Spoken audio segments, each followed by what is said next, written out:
ይህ የፊዚክስ ጀስት አንዳንዴ ማትስ ላይም እንደዚህ አይነት እንትን አለ። ቬክተር ጀስት ማትስ ላይም አለ አይደል? ስለዚህ በማትስም በፊዚክስም ልትይዙ ትችላላችሁ።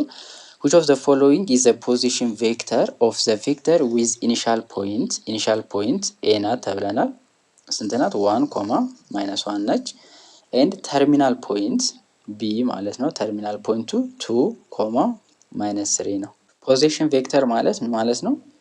ኦሪጂኑን ጀስት 0 ላይ ማድረግ ማለት ነው፣ መነሻው ወይም ኢኒሻል ፖይንቱን።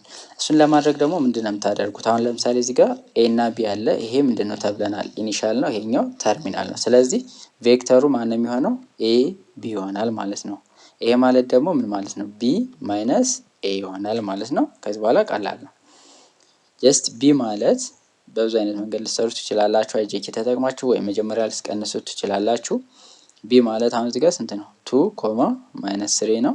ማይነስ እናደርግና ኤ ማለት 1 ኮማ ማይነስ 1 ነው። ወይም ኮለመን ፎርም መጠቀም ትችላላችሁ። 2 ማይነስ 3 ማይነስ 1 ማይነስ 1 ለዚህ አድርገን መስራት እንችላለን። 2 ሲቀነስ 1 ስንት ይሆናል? 1 ይሆናል። ማይነስ 3 ማይነስ 3 ማይነስ ኦፍ ማይነስ 1 ያ ማለት ይሄ ፕላስ ይሆንና ማይነስ 3 ፕላስ 1 ይሆናል፣ ማይነስ 2 ይሆናል ማለት ነው። ስለዚህ ፖዚሽን ቬክተራችን 1 ማይነስ 2 ይሆናል ማለት ነው።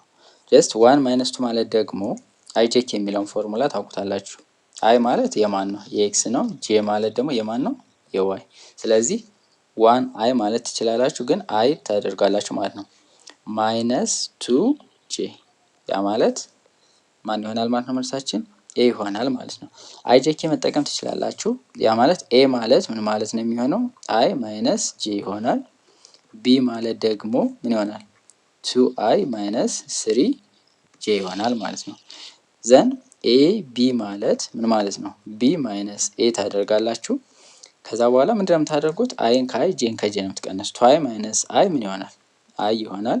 ማይነስ 3j ማይነስ 3j ማይነስ ኦፍ ማይነስ ጄ ይሆንና ይሄኛው ፕላስ ሲሆን ማይነስ 3j ማይነስ የነበረው ምን ሆኗል? እዚህ ጋር ፕላስ። ስለዚህ ማይነስ 2j ይሆናል ማለት ነው።